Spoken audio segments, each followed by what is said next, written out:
Hi guys! Welcome back again to my YouTube channel. So for today's video is meron po akong isi-share ng mga paninda dito sa aking tindahan. Umorder nga pala ako online guys. 4 na parcel yung bubuksan natin ngayon. 1, 2, 3, tsaka 4. So 4 na parcel po yung bubuksan natin ngayon guys ha. Nag-message ako kang seller guys na lagyan ng fragile para naman hindi mabasag kasi isa ito sa gusto kong bilhin para dito sa aking tindahan guys. Ito po ay display organizer guys. Acrylic display organizer.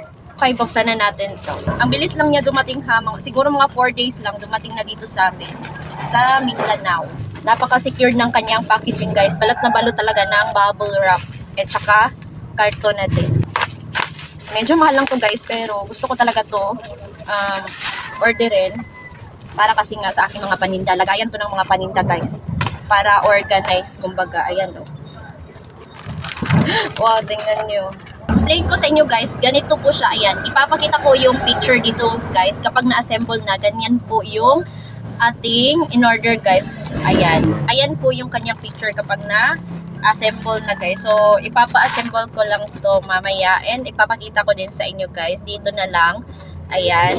So, kung gusto nyo din umorder ng ganitong lagayan guys, ilalagay ko lang sa description box yung link. Price nga pala nito is nasa 200 plus. Ito is available sa 3 layer, 4 layer yata, and 5 and 6 up to 7 layer. Ayan. Ito in-order ko is 5 layer. Okay, next. Ito in-order ko siya sa Shopee. Itong lagayan is in-order ko siya sa Shopee din. Lahat ng to is sa Shopee ko in-order. Okay, etong next is puro mga medyas. Worth 200 plus, 275 yung nabayaran ko. Ito siya ng mga medyas guys. So, mabenta ito sa mga kabataan guys. So meron akong mid-sack, meron tayong high-sack, meron akong iba't ibang design, merong Adidas, merong ganito, meron din akong Nike, ayan. And alam nyo ba, mura ko lang ito nabibili online guys. So, ilalagay ko lang din sa description box kung saan ko ito nabili guys. Yung puhunan dito guys is, per piece is, per pair kumbaga is 20 plus. 20 plus yung price ng socks. Ayan, kung gusto niyo umorder. Yung bintahan ko is 50 pesos. So, kasama na doon yung shipping fee. So, nakadepende pa din sa inyo kung magkano yung price na ibebenta nyo sa product. Okay, next. Ito is, nakadouble ako ng order, guys. So, sa dinami-dami kasi na iniisip ko, hindi ko na alam kung nag-order ba ako. So, ayun, nag-order ako ulit. So, hindi ko naman namalayan na dalawa na pala yung na-order ko. Same price, 226 pesos. And then, same product.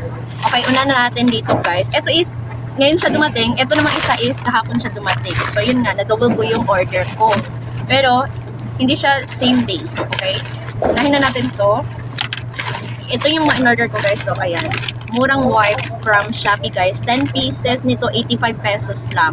And yung bintahan ko dito guys is 20 pesos per piece. Okay? Bilangin natin.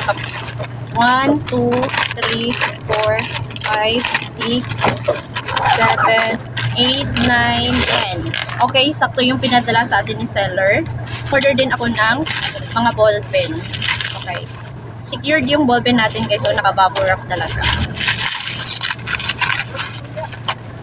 Ang cute ng ballpen na nabili ko. Order ako ng Cinnamoroll and Kuromi na ballpen. Okay. Gel pen siya. Madami kasi naghahanap ng ganitong ballpen guys. Ayan yung kanyang design. Ayan. Ayan, Kuromi.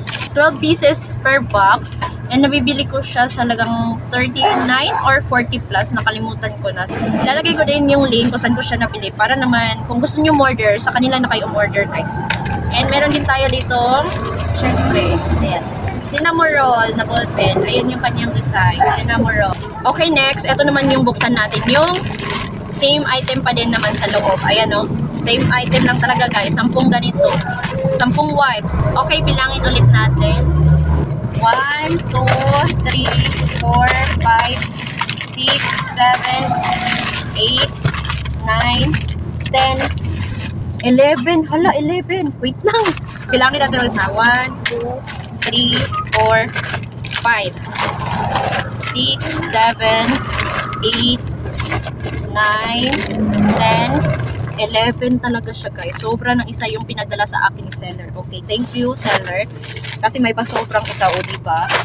And same pa din guys, ball pen. Ayan, tingnan nyo guys.